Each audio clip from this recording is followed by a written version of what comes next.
Hi hello నమస్తే. చిన్న పిట్ట కదండి. 2 సంవత్సరాల క్రితం 2 అవ్వదండి సంవత్సరం అనుకుంటా. మంచి వర్షాకాలంలో చిన్న పని మీద నేను మా బావ ఒక ఆయన యాదవుల కుర్రాడు ఇద్దరం కలిసి సోంపేట ప్రయాణిస్తున్నాం బండి మీద. మరి నేను డ్రైవింగ్ చేస్తున్నాను, వెనక ఆయన కూర్చున్నాడు. ఏదో సోంపేట వెళ్దామని వెళ్తున్నాం.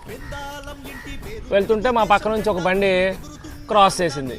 ఆ క్రాస్ చేసే సమయంలో వాటర్ ఉండటంతో వాటర్ అనేది మా మీద తుల్లింది. అంటే ఎలాగా అక్కడ బురద ఉండడం, ఆయన క్రాస్ చేయడంతో వాటర్ అనేది మా మీద తుల్లింది. అప్పుడు మా బావకి కోపం పిలకలు టచ్ అయ్యాయి.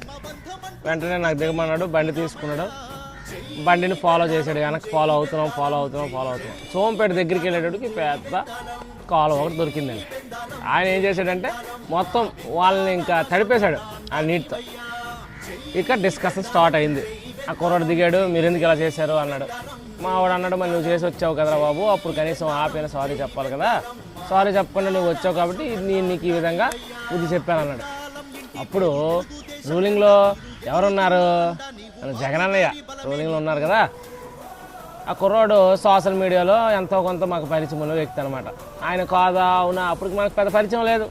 అవునా కాదా అని ఆలోచిస్తుంటే ఈ దెబ్బలాడి బండి మీద ముందుకు వెళ్ళిపోయి ముందు ఒక దగ్గర ఆపి, నేనెవరో మీకు తెలుసా అన్నాడు. నువ్వెవడైతే మాకేట్రా అన్నాడు మా బావ. సూర్య గొనప సూర్య సాయిరాజ్ తాలూకా అన్నాడు.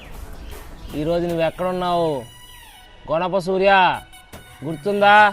ఈరోజు కనిపించట్లేదు, సోషల్ మీడియాలోకి రా, నీతో చాలా పనులు ఉన్నాయి.